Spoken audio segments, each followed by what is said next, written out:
آج عید کے جلسے میں جمعہ کی نماز کے بہت بڑے اجتماع میں مسجدوں میں مسلمانوں کے بڑی تعداد ہاتھ اٹھا کے اور بڑے بڑے علماء کرام اور علامہ مولانا مفتی حضرات تمام ہاتھ اٹھا کے اللہ کے حضور دعائیں کرتے ہیں، لیکن ہماری دعائیں قبول ہوتی نظر نہیں آ رہی۔ اس کی کیا وجہ ہے؟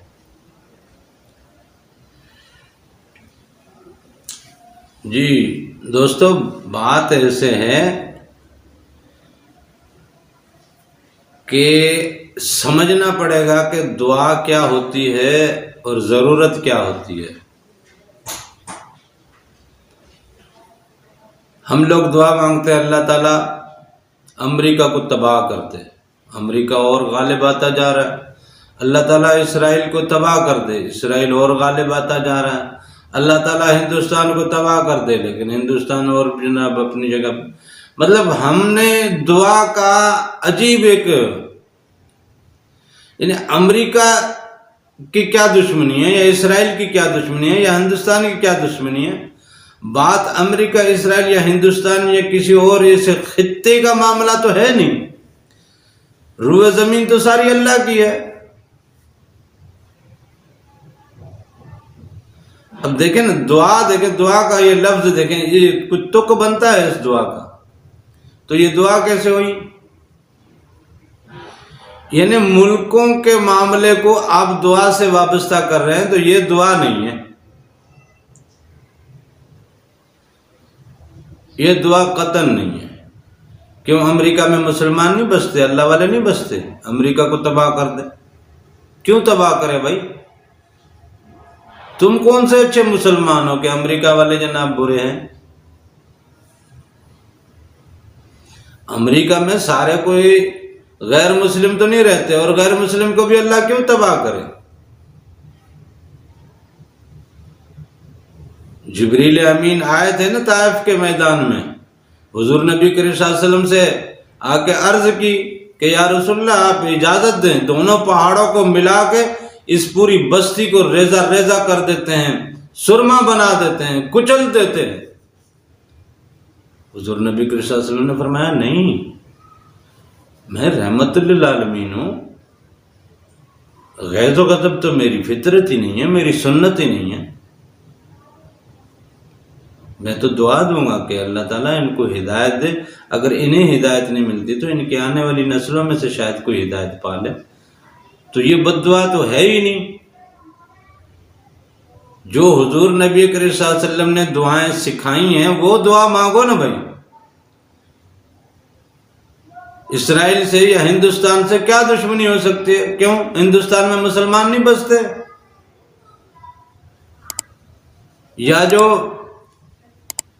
ہم دین اسلام جسے کہتے ہیں اس کے علاوہ جتنے بھی مذاہب ہیں، ان مذاہب میں کیا ایسے لوگ نہیں ہیں جن کو انسانوں سے ہمدردی ہے، جو انسانوں سے محبت کرتا ہے،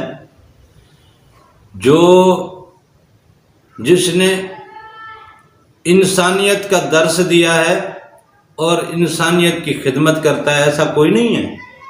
چلو مانا مسلمان نہیں ہے ہندوستان میں، چلو کچھ مسلمان ہیں، کچھ غیر مسلم ہیں، اسرائیل میں بھی کچھ مسلمان موجود ہیں، یہ نہیں کہ پورے اسرائیل میں جناب سارے یہودی ہیں۔ مانا وہاں پہ اکثریت یہودیوں کے 90% وہاں پہ یہودی ہیں، لیکن اس کے علاوہ 10% میں سے 1% مسلم بھی ہیں۔ تو اسرائیل کیوں تباہ ہو؟ وہاں پہ جو مسلمان ہیں وہ بس ایسے ہی ہیں، اللہ تمہارا ہے ان کا ہے ہی نہیں۔ تو کہنے کا مقصد یہ ہے کہ دعا کو پہلے سوچو تو صحیح، دعا ہوتی کیا ہے اور رب سے مانگنا کیا ہے، ہم مانگ کیا رہے ہیں۔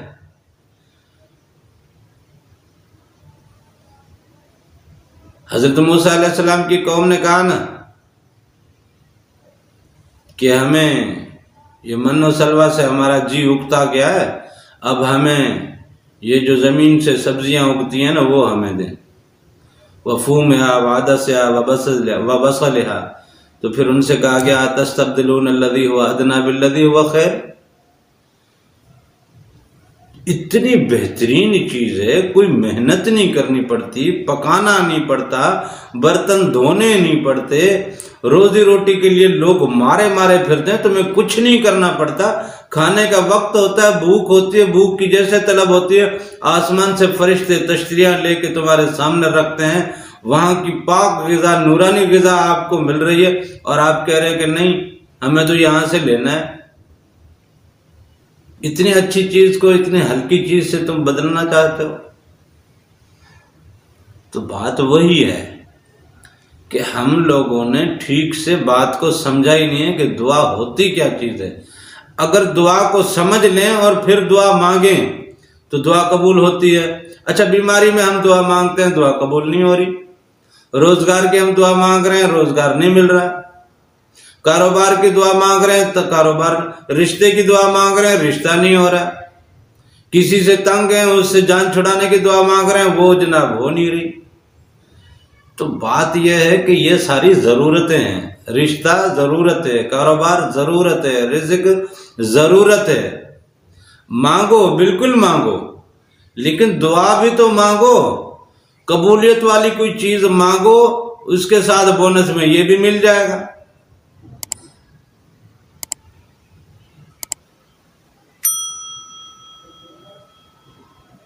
تمام دنیا کی خیر مانگو، دنیا میں تم شامل ہو تمہارا بھی خیر ہو جائے گا۔ تمام دنیا کی صحت مانگو، تمام دنیا میں تم بھی شامل ہو تمہیں بھی صحت ملے گی۔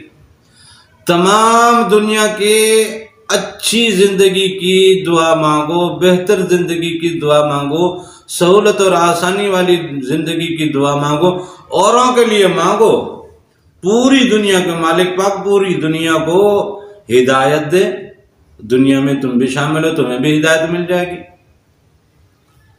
خالصتاً صدق کے دل سے، جس کو جانتے ہو جس کو نہیں جانتے ہو، سب کے لیے مل کے دعا مانگو کہ یا مالک پاک یہ سب تیرے بندے ہیں، تو نے ان کو تخلیق کیا، تو نے ان کو اپنا خلیفہ بنا کے تخلیق کیا، آج یہ سارے بھٹکے ہوئے ہیں، شیطان کی چالوں میں آئے ہوئے ہیں، تیرے رستے کو بھول گئے ہیں۔ یہ جو ہندو ہیں، سکھ ہیں، عیسائی ہیں، یہودی ہیں یا دوسرے جو بھی مذاہب کے لوگ ہیں، ان کو تیرے نبی کا علم نہیں ہے، مالک پاک ان کو اپنے نبی کے نور سے آراستہ کر دے۔ مالک پاک ساری دنیا کو حضور نبی کریم صلی اللہ علیہ وسلم کے دیدار نصیب کر، حضور نبی کریم صلی اللہ علیہ وسلم کے اوپر ایمان کی دولت نصیب کر۔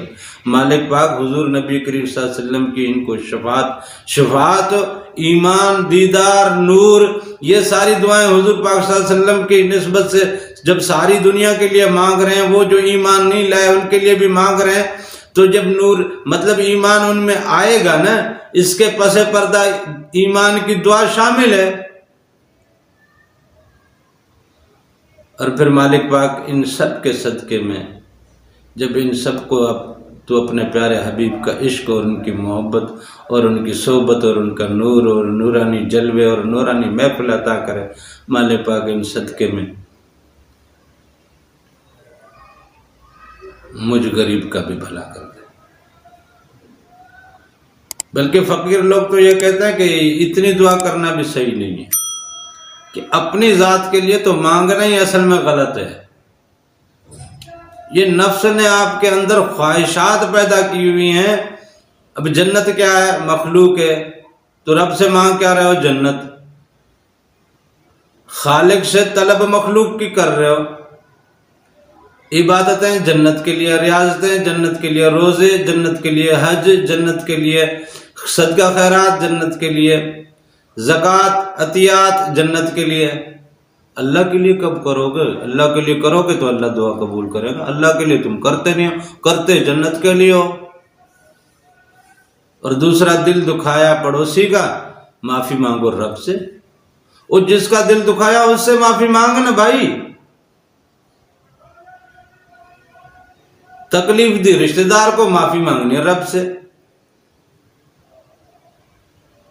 دل دکھایا ماں باپ کا، معافی مانگ رب سے۔ لہذا بات کو سمجھیں کہ دعا اور ضرورت میں فرق سمجھیں۔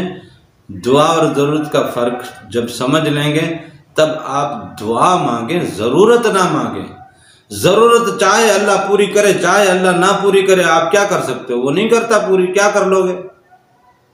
لیکن دعا تو اللہ تعالیٰ ہر صورت پوری کرتا ہے۔ ہم لوگوں کو پڑھایا جاتا ہے دعا مانگو، اگر اللہ پوری کرے گا تو ٹھیک ہے، نہیں کرے گا تو اس کے بدلے میں آخرت میں دے گا۔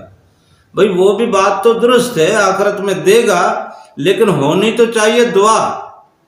اب ضرورت وہاں تو یہ ضرورت رہے گی نہیں، تو وہاں کہاں سے پوری کرے گا؟ یا اللہ تعالیٰ مجھے اچھی بیوی دے دے، اب اس دنیا میں بیوی نہیں ملی، اگلی دنیا میں نے نماز نہیں پڑھی، روزہ نہیں، دل میرا منور نہیں، شیطانی وسوسے مجھ میں لگے ہوئے، اب یہ آخرت میں مجھے بیوی کہاں سے ملنی ہے؟ تو بات یہ ہے کہ ضرورت اور دعا میں فرق سمجھیں، پھر دعا مانگیں، آپ کی ضرور قبول ہوگی۔ یہ ممکن ہی نہیں کہ آپ مانگو اور رب نہ دے۔ اس کے دروازوں میں کسی چیز، وہ تو کہتا ہے میں تڑپتا ہوں، کوئی مجھ سے آ کے کچھ مانگے، مجھ سے سوال کرے۔ وَإِذَا سَأَلَكَ عِبَادِي عَنِّي فَإِنِّي قَرِيبٌ، جب کوئی میرا بندہ مجھ سے آ کے سوال کرتا ہے تو اسے بتا دو میں اس کے تو بہت نزدیک ہوں۔ اجیب دعوت الداع اذا دعان، میں تو پکارنے والے کی ہر پکار کا جواب دیتا ہوں۔ یار تمہیں لگتا ہے اس نے دعا قبول نہیں کی، لیکن تم دعا مانگو تو قبولیت پائے گی، بس دعا مانگا کرو۔